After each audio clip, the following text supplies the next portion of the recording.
রাষ্ট্রপতি শাহাবুদ্দিনকে সরিয়ে দেওয়ার আলোচনা গুজব, জানালেন উপদেষ্টা রেজওয়ানা হাসান। এনসিপি যাই বলুক, জাতীয় নির্বাচন ফেব্রুয়ারিতে।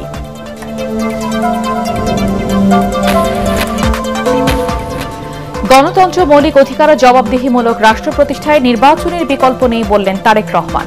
স্বৈরাচারের পুনরুত্থান প্রতিহতের আহ্বান।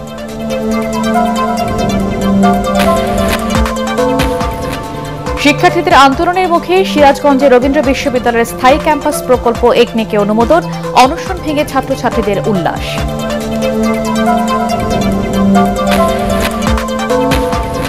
শেখ হাসিনার বিরুদ্ধে মানবতা বিরোধী অপরাধ মামলার সাক্ষ্য গ্রহণ অক্টোবরের মধ্যেই শেষ হবে আশা প্রসিকিউশনের। 4 জনের সাক্ষ্য নিল ট্রাইব্যুনাল।